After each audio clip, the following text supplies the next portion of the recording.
نحمدہ ونصلی علی رسولہ الکریم اما بعد فاعوذ باللہ من الشیطان الرجیم بسم اللہ الرحمن الرحیم۔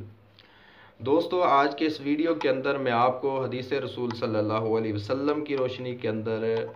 بتاؤں گا کہ جو بندہ روزے کے دوران بھول کر کچھ کھا یا پی لیتا ہے اس کا کیا حکم ہے۔ تو یہ ایک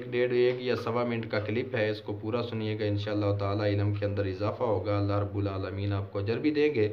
تو اس کے بارے میں رسول اللہ صلی اللہ علیہ وسلم کی حدیث بھی موجود ہے، اور اس سے پہلے میں قرآن مجید کی آیت سورہ البقرہ کی آخری دو آیات میں سے اللہ رب العالمین فرماتے ہیں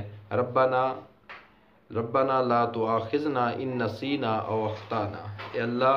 اگر ہم سے کوئی غلطی یا بھول کر کوئی کام ایسا ہو جائے جو تجھے ناپسند ہو تو اللہ ہماری گرفت مت کرنا۔ اور رسول اللہ صلی اللہ علیہ وسلم کی حدیث جو ہے وہ صحیح بخاری کتاب الصوم کے اندر 1933 نمبر روایت ہے۔ حضرت ابو ہریرہ رضی اللہ تعالیٰ عنہ اس کے راوی ہیں، فرماتے ہیں کہ رسول اللہ صلی اللہ علیہ وسلم نے فرمایا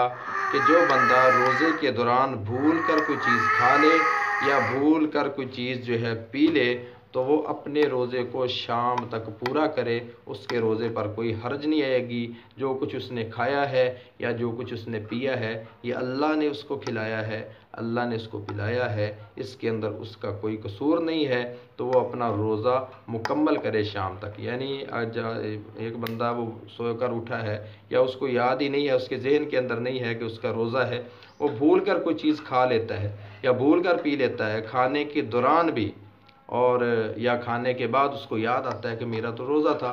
تو پھر وہ پریشان نہ ہو کہ میرا روزہ اب ختم ہو چکا ہے، میں نے تو کھانا کھا لیا ہے، میں نے تو پانی پی لیا ہے۔ رسول اللہ صلی اللہ علیہ وسلم نے فرمایا وہ اپنے روزے کو شام تک پورا کرے، جو کچھ اس نے کھایا ہے، جو کچھ اس نے پیا ہے، یہ اللہ کی طرف سے اس کے لیے ایک تحفہ تھا، اللہ نے اسے کھلایا ہے، اللہ نے اسے پلایا ہے۔ صحیح بخاری 1933 نمبر روایت۔